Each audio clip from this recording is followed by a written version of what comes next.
हे guys what's up Bahubali tech में आप सबका बहुत बहुत स्वागत है। गाइस आज हम जो है पारिस्थितिक तंत्र या इकोसिस्टम का क्वेश्चन आंसर सॉल्व करने वाले हैं। ठीक है, तो देखिए कुछ लोग क्या होते हैं कि पहले क्वेश्चन देखते ही अपने आप को स्किप कर लेते हैं, वीडियो नहीं देखते हैं ना। क्यों? क्योंकि उनका मानना है कि ये हमसे नहीं बनता, हमने नहीं पढ़ा है। तो गाइस आप वीडियो स्किप करेंगे तो क्या वो क्वेश्चन आपसे बन जाएगा? नहीं बनेगा। तो इसलिए वीडियो को आप ज़रूर देखिए, क्वेश्चन आंसर पूरा सॉल्व कीजिए, है ना। क्योंकि इससे क्या होगा कि आपको एक तो आंसर याद होता जाएगा, दूसरी बात हम समझाते जा रहे हैं, आप समझते चलते जाइए और उसका एक नोट्स बनाते जाइए, वन लिनियर फैक्ट में बनाते जाइए, है ना। तो आपका ही फ़ायदा है। स्किप करने से मानता हूँ क्वेश्चन नहीं बनता तो कॉन्फिडेंस लेवल जो है वो डाउन होता है, पर वीडियो देखिए, आप समझने की कोशिश कीजिए, है ना। तभी आपका जो है आप फ़ायदे में रहेंगे, नहीं तो आप अपना ही नुकसान करेंगे। ठीक, चलिए देखते हैं। पहला क्वेश्चन क्या है कि पारिस्थितिक तंत्र की संकल्पना को प्रस्तावित किया था किन्होंने?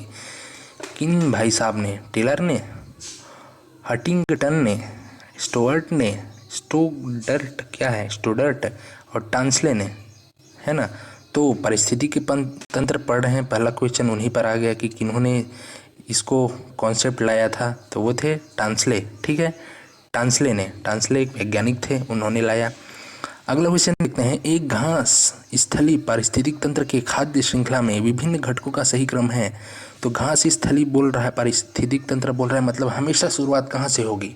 प्रोड्यूसर से होगी, उत्पादक से होगी। और प्रोड्यूसर उनको बोलते हैं जो डायरेक्ट सनलाइट से अपना एनर्जी बनाते हैं। ठीक है, तो ऑप्शन में देखिए, जैसे कि पेड़ पौधे हो गए, हरे प्लांट्स हो गए, है ना, ये सब प्रोड्यूसर होते हैं। ठीक है, तो इन्हीं से शुरुआत होना चाहिए। ग्रासलैंड में हो रहा है क्या कहीं पर? तो देखिए ऑप्शन सी और डी को तो काट दीजिए, क्योंकि टिड्डा से शुरुआत हो रहा है। टिड्डे क्या है, डायरेक्ट सनलाइट से एनर्जी बनाते हैं क्या? नहीं, हमेशा हरे पेड़ पौधे बनाते हैं प्लांट से, फोटोसिंथेसिस के माध्यम से। तो इसलिए ऑप्शन ए और बी दोनों में से एक होगा। तो घास आएगा, घास को खाते टिड्डा, सही है। अब यहाँ पर फंसेंगे आप, सांप को मेंढक खाता है कि मेंढक को सांप खाता है, आप बताइए।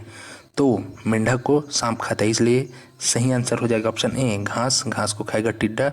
एक मिनट, सनलाइट से घास बनाएगा एनर्जी, घास को खाएगा टिड्डा, टिड्डा को खाएगा मेंढक और मेंढक को खाएगा सांप, ऑप्शन ए। ठीक, अगला क्वेश्चन देखते हैं, किसी परितंत्र में उत्पादकों का कार्य क्या होता है? अभी मैंने आपको बताया कि प्रोड्यूसर का काम क्या होता है, डायरेक्ट सनलाइट लेना और सनलाइट लेके एनर्जी या ऊर्जा का निर्माण करना। देखिए ऑप्शन में है क्या, रासायनिक ऊर्जा को काम में लाना, ऊर्जा को मुक्त करना, सौर ऊर्जा को रासायनिक ऊर्जा में बदलना, कार्बनिक यौगिकों को अकार्बनिक यौगिक में बदलना। बताइए कौन सा लग रहा है? Option C. ठीक है, सौर ऊर्जा को रासायनिक ऊर्जा में बदलना। अगला देखते हैं, खाद्य श्रृंखला में किसके द्वारा किसकी ओर ऊर्जा का अंतरण होता है, मतलब ऊर्जा का प्रवाह होता है, ऐसा पूछ रहा है खाद्य श्रृंखला में।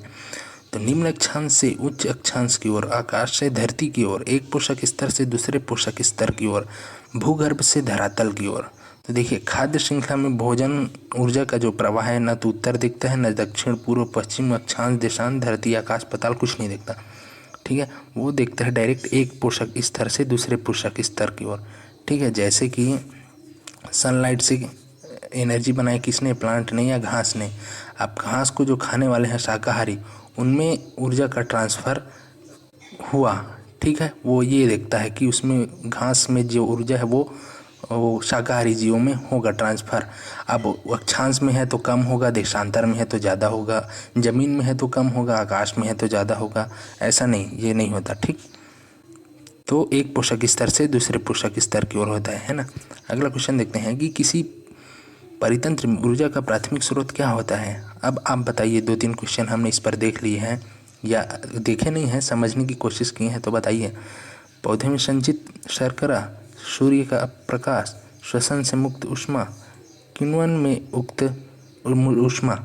तो इसका सही आंसर है ऑप्शन बी, सूर्य का प्रकाश। क्योंकि जब सूर्य का प्रकाश नहीं होगा तो प्लांट भोजन बनाएंगे क्या? प्लांट जब भोजन नहीं बनाएंगे तो शाकाहारी या प्राथमिक उपभोक्ता जो है वो भोजन ग्रहण करेंगे क्या? जब उनको भोजन नहीं मिलेगा तो सबका अस्तित्व समाप्त हो जाएगा। इसलिए मुख्य स्रोत क्या है ऊर्जा का? सूर्य या सूर्य का प्रकाश। अगला देखते हैं, ग्रेजिंग आहार श्रृंखला के आधार तल में जीव होते हैं। ग्रेजिंग बोले तो वो क्या बोलते हैं, चारगाह, जहाँ पर जानवरों को क्या बोलते हैं, हाँ समझ गए आप, चारागाह। खाद्य श्रृंखला में आहार श्रृंखला में आधार तल में जीव होते हैं शाकाहारी, उत्पादक, अपघटक, मांसाहारी। बताइए। तो आंसर है ऑप्शन बी उत्पादक। उत्पादक क्या करते हैं, सनलाइट से एनर्जी बनाते हैं और उसी एनर्जी को, उसी भोजन को कौन खाते हैं, जो जानवर हैं, जैसे गाय हो गया, बैल हो गया, है ना, चरगाह आहार खाद्य श्रृंखला में। ठीक, ऑप्शन बी। अगला देखते हैं पारिस्थितिक तंत्र के दो घटक कौन से हैं, पौधे और प्रकाश, पौधे और जीव, जैविक और अजैविक घटक, खरपतवार और सूक्ष्म जीव। बताइए। तो इसका आंसर है ऑप्शन सी जैविक और अजैविक घटक। ठीक है, पारिस्थितिक तंत्र के दो घटक हैं जैविक और अजैविक, है ना। जैविक मतलब जीव जंतु, अजैविक मतलब ये जो भाई पानी भी हमारे लिए ज़रूरी है, तालाब, है ना, जंगल भी हमारे लिए ज़रूरी है, ज़मीन भी हमारे लिए ज़रूरी है। ठीक है, क्योंकि ये सब अजैविक है, तो ये ऑप्शन सी। ठीक, अब देखते हैं किसी परिस्थिति तंत्र में ऊर्जा के प्रवाह के विषय में सही श्रृंखला कौन सी है। देखिए, ऊर्जा का प्रवाह, सबसे पहले ऊर्जा का मुख्य स्रोत क्या है, सूर्य। सूर्य से ऊर्जा को ट्रांसफ़र किया किसने, उत्पादक या प्रोड्यूसर ने अपने ऊपर। ठीक है, भोजन बनाया फोटोसिंथेसिस। अब उस उत्पादक ने जो भोजन बनाया है, तो शाकाहारी जीव उस उत्पादक को खाएंगे, जैसे घास वास है उसको खाएंगे। कौन, टिड्डा ने खा लिया मान लो, तो वो टिड्डा क्या हो गया, वो उपभोक्ता हो गया, क्योंकि उन्होंने क्या खाया, उत्पादक को खाया या घास को खाया। अब उत्पादक उपभोक्ता को कौन, मरने के बाद कौन उसको अपघटित करेगा, अपघटक, जैसे बैक्टीरिया वगैरह हो जाता है, कवक वगैरह हो जाता है, ये सब अपघटक होते हैं, है ना, जो मरने के बाद जो है उसमें का एनर्जी है वो ले लेते हैं। तो सही क्रम क्या है, उत्पादक, उपभोक्ता और अपघटक, ऑप्शन ए। ठीक, अगला देखते हैं निम्नलिखित में से कौन सा एक पारिस्थितिक तंत्र पृथ्वी में सर्वाधिक क्षेत्र में फैला हुआ है, सर्वाधिक क्षेत्र में फैला हुआ है, मरुस्थली, घास के मैदान, पर्वतीय या सामुद्रिक। यस करेक्ट, सामुद्रिक, समुद्र वाला इकोसिस्टम जो है वो सर्वाधिक क्षेत्र में फैला हुआ है ना। निम्नलिखित में से कौन से वृक्ष में पारिस्थितिक मित्र नहीं कहा जाता, कौन से वृक्ष को पारिस्थितिक मित्र नहीं कहा जाता, बबूल, यूकेलिप्टस, नीम, पीपल। इसका आंसर है ऑप्शन बी यूकेलिप्टस, क्योंकि ऐसा कहा जाता है कि जहाँ पर यूकेलिप्टस पाया जाएगा वहाँ पर ज़मीन या पानी का स्रोत जो है, वाटर लेवल, वो नीचे चला जाएगा, और जब वाटर लेवल नीचे चला जाएगा तो बाकी प्लांट्स को फोटोसिंथेसिस के लिए वाटर तो ज़रूरत पड़ेगा ही, वाटर नहीं मिलेंगे। अब वाटर नहीं मिलेंगे तो फिर गड़बड़ हो जाएगा ना, इसलिए यूकेलिप्टस को परिस्थिति का मित्र नहीं माना जाता, इकोसिस्टम फ्रेंडली नहीं है ना। अगला देखते हैं समुद्री वातावरण में मुख्य प्राथमिक उत्पादक होते हैं, तो फाइटोप्लैंक्टॉन्स, समुद्री अपतृष्ण, समुद्री आवृतबीजी, जलीय ब्रायोफाइट। तो इसका आंसर है फाइटोप्लैंक्टॉन। ठीक है, फाइटोप्लैंक्टॉन। अगला देखते हैं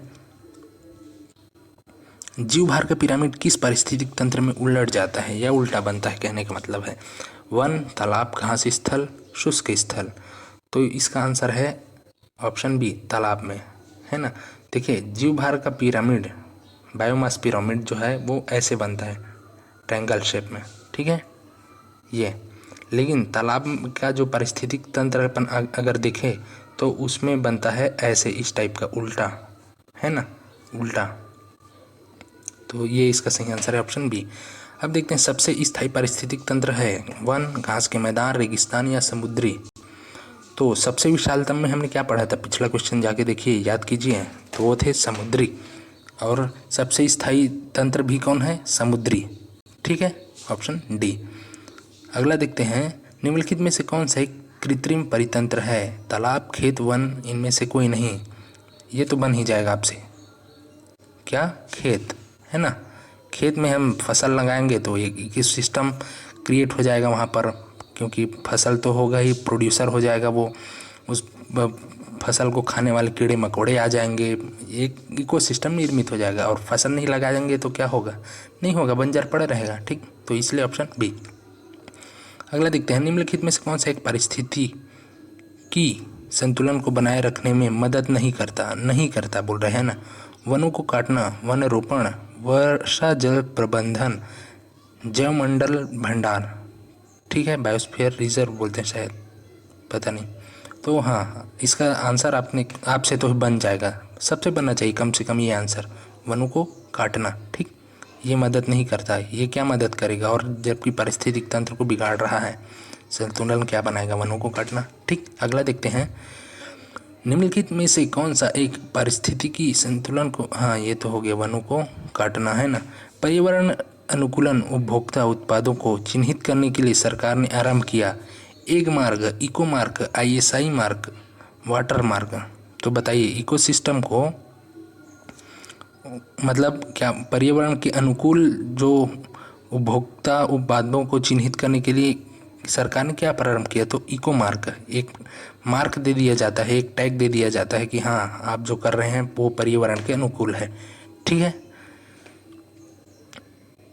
अगला देखते हैं, सतत विकास के लिए आवश्यक है, क्वेश्चन है सतत विकास के लिए आवश्यक है, क्या आवश्यक है, जैविक विविधता का संरक्षण, प्रदूषण निरोध एवं नियंत्रण, निर्धनता को घटाना, उपरोक्त सभी।